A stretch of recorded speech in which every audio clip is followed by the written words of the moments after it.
Assalamualaikum warahmatullahi wabarakatuh. Apa kabar siswa-siswi SD Muhammadiyah Kajen kelas 3? Semoga kalian tetap dalam keadaan sehat dan selalu dalam lindungan Allah Subhanahu wa Ta'ala. Jumpa lagi dengan Bu Isti dalam video pembelajaran Al-Islam. Sebelum pembelajaran dimulai, mari bersama-sama kita membaca basmalah terlebih dahulu. Bismillahirrahmanirrahim. Mari kita simak video pembelajaran hari ini. Hari ini kita akan belajar Al-Islam bab 7 tentang Asmaul Husna dan iman kepada malaikat-malaikat Allah. Yang pertama, pengertian Asmaul Husna. Asmaul Husna adalah nama-nama yang baik bagi Allah Subhanahu wa Ta'ala. Jumlahnya ada 99. Tetapi pada bab ini kita akan pelajari 5 Asmaul Husna. Di antaranya Al-Adil atau yang Maha Adil, Al-Azim atau yang Maha Agung, Al-Mumit atau yang Maha Mematikan, Al-Hayyu atau yang Maha Hidup, dan Al-Qayyum atau yang Maha Mandiri. Selanjutnya meneladani 5 Asmaul Husna. Yang pertama adalah Al-Adil. Al-Adil artinya yang Maha Adil. Keadilan Allah bersifat mutlak dan tidak dipengaruhi oleh apapun dan oleh siapapun. Allah berfirman dalam Quran surat Al-An'am ayat 115, A'udzu billahi minasyaitonir rajim. Bismillahirrahmanirrahim. Wa tammat kalimatu rabbika sidqan wa adla. Yang artinya, telah sempurnalah kalimat Tuhanmu atau Al-Quran sebagai kalimat yang benar dan adil. Meneladani sifat al-adil, yang pertama, menyadari bahwasanya keadilan dapat mendekatkan diri kepada ketakwaan. Yang kedua, husnudzon atau berbaik sangka terhadap semua ketentuan Allah Subhanahu wa Ta'ala. Yang ketiga, bersikap adil terhadap sesama. Dan yang keempat, tidak membeda-bedakan dalam berteman atau ketika menolong orang lain. Yang kedua yaitu Al-Azim. Al-Azim artinya yang Maha Agung. Sifat-sifat Allah yang agung dan mulia ini tidak mungkin bisa disamai oleh sifat-sifat yang mulia yang dimiliki oleh manusia. Keagungan dan kemuliaan sifat-sifat Allah bersifat abadi dan tidak mengenal batas. Allah berfirman dalam Quran surat Al-Baqarah ayat 255 yang berbunyi, A'udzu billahi minasyaitonir rajim. Bismillahirrahmanirrahim. Wala ya'uduhu hifdhuhuma wa huwal 'aliyyul 'azim. Yang artinya, dan Allah tidak merasa berat memelihara. Meneladani sifat Al-Azim, yang pertama, selalu meyakini kebesaran dan keagungan Allah Subhanahu wa Ta'ala. Yang kedua, selalu memuji dan mengagungkan nama Allah Subhanahu wa Ta'ala. Yang ketiga, menyadari bahwasanya manusia tidak boleh sombong karena Allah sajalah yang Maha Agung. Dan yang keempat, menyadari bahwa manusia adalah makhluk yang lemah di hadapan Allah Subhanahu wa Ta'ala. Poin C yaitu Al-Mumit. Al-Mumit artinya yang Maha Mematikan. Menciptakan dan menghidupkan ciptaannya sangat mudah bagi Allah, apalagi membuat ciptaannya mati atau hancur. Allah berfirman dalam Quran surat Yunus ayat 56 yang berbunyi, A'udzu billahi minasyaitonir rajim. Bismillahirrahmanirrahim. Huwa yuhyi wa yumitu wa ilaihi turja'un. Yang artinya, dialah yang menghidupkan dan mematikan, dan hanya kepadanya kamu dikembalikan.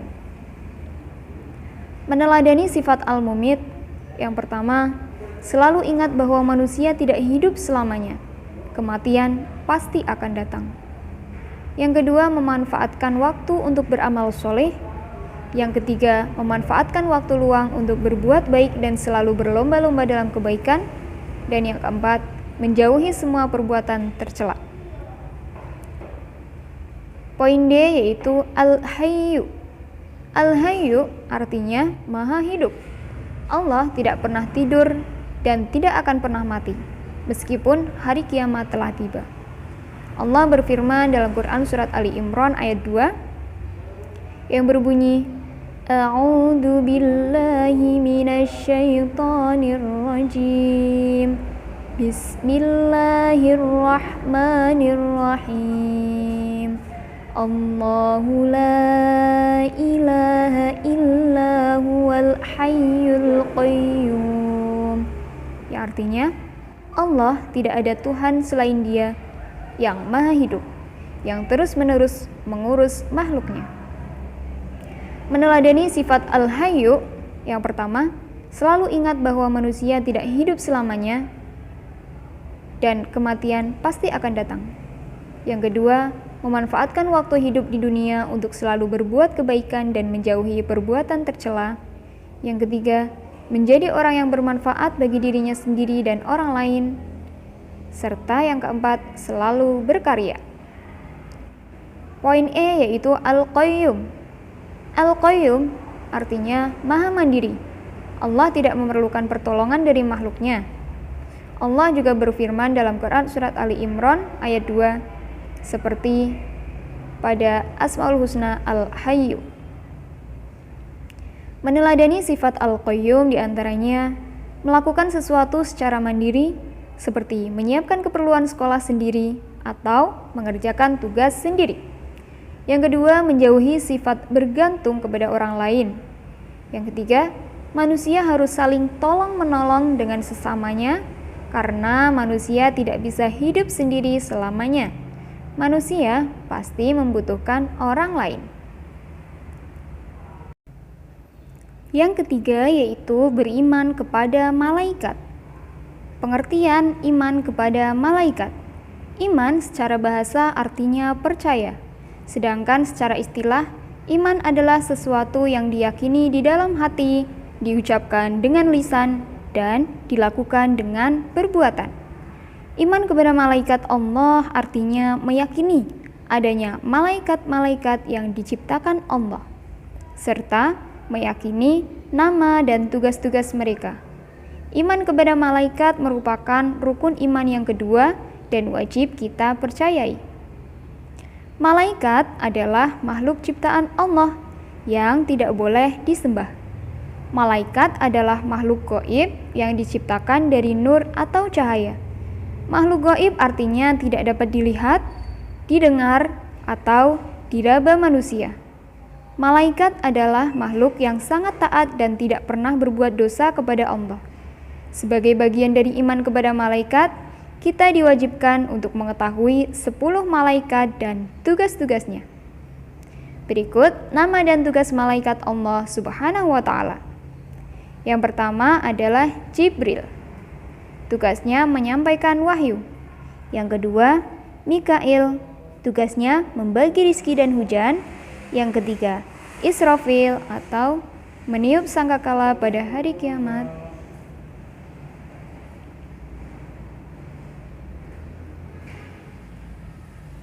Berikut adalah nama dan tugas malaikat Allah Subhanahu wa Ta'ala. Yang pertama adalah Jibril. Tugasnya menyampaikan wahyu. Mikail bertugas membagi rizki dan hujan. Israfil meniup sangkakala pada hari kiamat. Israel tugasnya mencabut nyawa. Mungkar tugasnya menanyai manusia di alam kubur tentang siapa Tuhannya, agama, serta siapa nabinya. Nangkir tugasnya menanyai manusia di alam kubur. Raqib tugasnya mencatat segala amal baik yang dilakukan manusia. Atid tugasnya mencatat segala amal buruk yang diperbuat manusia. Malaikat Malik tugasnya menjaga neraka, dan malaikat Ridwan tugasnya menjaga surga.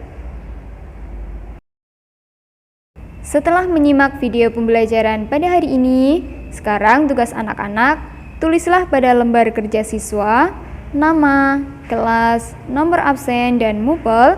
Kemudian buatlah tabel berisi nama malaikat dan tugas-tugasnya. Kemudian kirimkan ke WA guru mapel. Demikian video pembelajaran hari ini. Semoga anak-anak kelas 3 dapat memahami dengan baik. Kurang lebihnya mohon maaf. Wassalamualaikum warahmatullahi wabarakatuh.